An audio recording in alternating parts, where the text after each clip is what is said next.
देश हमेशा याद रखे। विगत कुछ वर्षों में नक्सलियों के खिलाफ लड़ाई निर्णायक मोड़ पर पहुंची है और इस दुर्भाग्यपूर्ण घटना ने इसको और आगे बढ़ाने का काम किया है। हम 2 मकाम और आगे बढ़े हैं। आज छत्तीसगढ़ शासन के मुख्यमंत्री बघेल जी के साथ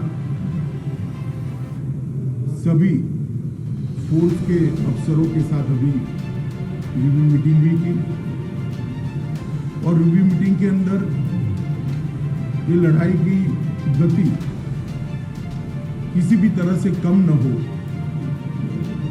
ये सुझाव अफसरों की ओर से ही आया, जो बताता है कि हमारे जवानों का मॉरल अभी भी इंटैक्ट है और आगे बढ़े। और मैं देश को विश्वास दिलाना चाहता हूं कि लड़ाई रुकेगी नहीं और गति के साथ आगे बढ़ेगी और इसको हम अंजाम तक ले जाएंगे। ये लड़ाई में अंत में नक्सलवादियों के खिलाफ हमारी विजय निश्चित है। विगत 5-6 सालों के अंदर छत्तीसगढ़ के अंदर जितने भी कैंप अंदर तक ले जाने थे उसमें काफी बड़ी मात्रा में हमें सफलता मिली है। छत्तीसगढ़ शासन और भारत सरकार ने मिलकर अंदर जाने की गति को बढ़ाया है और उसी ही जुल्लाहट में इस प्रकार के घटनाएं सामने आती हैं। विकास के मोर्चे पर भी ढेर सारे काम हुए। कोरोना के कारण थोड़ी गति विगत 1 साल में मंद हुई, मगर मैं मानता हूं कि जितने भी सुझाव ट्राइबल जनप्रतिनिधि की ओर से, मुख्यमंत्री छत्तीसगढ़ की ओर से, छत्तीसगढ़ के सांसदों की ओर से मिले हैं, वो सभी पर कार्यवाही चालू है। तो ट्राइबल एरिया के अंदर एक और विकास के काम को तेज करना और हथियारी ग्रुपों के खिलाफ लड़ाई को तीव्रता के साथ आगे बढ़ाना और उसको अंजाम तक लेना। दोनों मोर्चों पर दोनों सरकारें मिलकर मक्कमता के साथ लड़ रही हैं। देश के प्रधानमंत्री मोदी जी ने ये पूरी लड़ाई को लॉजिकल एंड तक ले जाने के लिए भारत सरकार की प्रायोरिटी पहले से ही तय की हुई। मैं आज छत्तीसगढ़ और भारत की जनता को विश्वास दिलाना चाहता हूं, ये जो घटना हुई है इसके बाद ये लड़ाई और तीव्र करेंगे और ये लड़ाई को हम निश्चित रूप से विजय में परिवर्तित करेंगे। जो जवान शहीद हुए हैं उनके परिजनों को भी मैं ये बात कहना चाहता हूं कि आपके भाई ने, आपके पति ने, आपके बेटे ने जो देश के लिए सर्वोच्च बलिदान दिया है उसको देश कभी भुला नहीं सकता।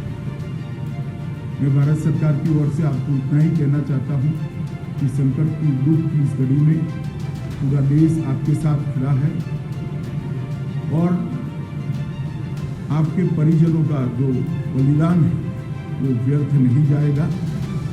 इन्होंने जिस उद्देश्य के लिए अपना सर्वोच्च बलिदान दिया है वो उद्देश्य को हम जरूर सिद्ध करेंगे। फिर से एक बार मैं शहीद हुए जवानों को श्रद्धांजलि देना चाहता हूं और उनका सर्वोच्च बलिदान जो है वो व्यर्थ नहीं जाएगा, इसके लिए मैं देश को विश्वास दिलाता हूं। हवाई हमला भी नक्सलियों से वार्ता की कोई उम्मीद बाकी है?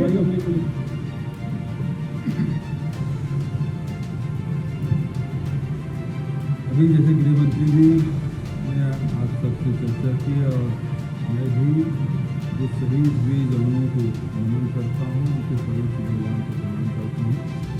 साथ ही उनके परिजनों के प्रति संवेदना व्यक्त करता हूँ। परसों की जो घटना है निश्चित रूप से पूरे प्रदेश को, देश को झकझोरा है। लेकिन ये भी मैं कहना चाहूँगा कि हमारे जवानों ने बहुत ही साहस का परिचय देते हुए नक्सलियों का मुंहतोड़ जवाब दिया है। जबरदस्त ये मुठभेड़ मैं नहीं कहूँगा, बल्कि एक युद्ध की स्थिति थी जो 4 घंटा तक ही लगातार हमारे जवान लड़ते रहे। इसमें DRG के, ACF के, कोबरा के और CRPF के जवान शहीद हुए, घायल हुए हैं। और पहली बार ऐसा हुआ है कि नक्सलियों की जो नक्सली मारे गए उसके लाश भी लाए और उसका हथियार भी लाए।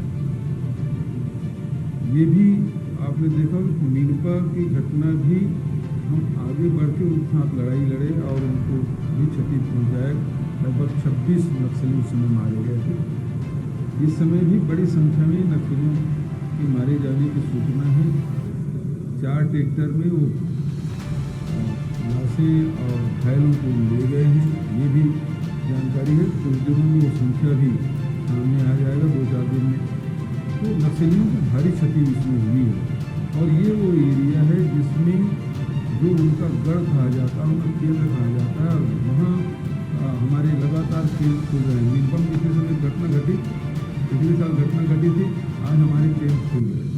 सर्रेम में हमारे कैंप खुल गए। तो इस प्रकार लगातार बढ़ते जा रहे हैं और इनकी एक बखलाहट है जिसके कारण से ये घटना घटी है।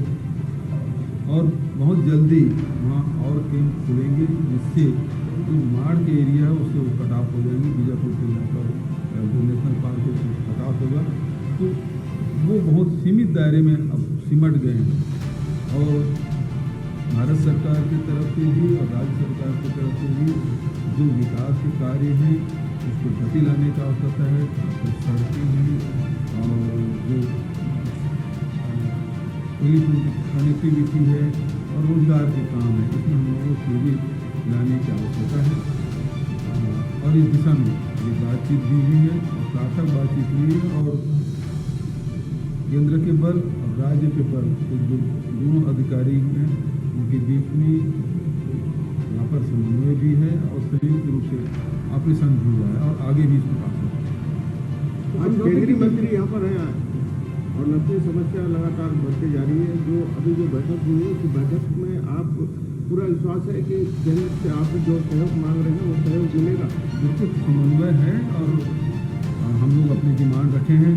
और जैसे जिस प्रकार गृह मंत्री जी ने बताया कि ये कोरोना काल के कारण से कुछ विलम्ब हुआ है, मुझे पूरा विश्वास है कि हम लोग जो डिमांड किए हैं वो पूरा होगा।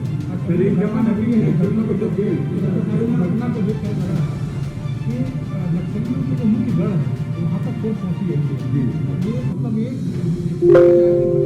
उपलब्धि भी है। लोग मारे गए हैं, शहीद हुए हैं, अच्छी बात बुरी बात है।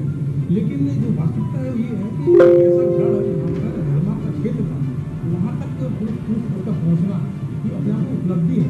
तो अब क्या लग रहा है कि कोई अपने को हवाई हमले की या हवाई उसकी अभी उस मामले में कोई चर्चा नहीं हुई है, लेकिन जो हमारी रणनीति है, रणनीति का खुलासा भी नहीं किया जाएगा। लेकिन ये है कि हम उसके मान में घुसे हैं कि पहली बार हुआ। पिछले साल भी मीनपा पहुँचे, इस साल सर्रेम के आगे गए हैं, तो उसके मान में हम घुस चुके हैं और बहुत जल्दी उसको सफाया भी।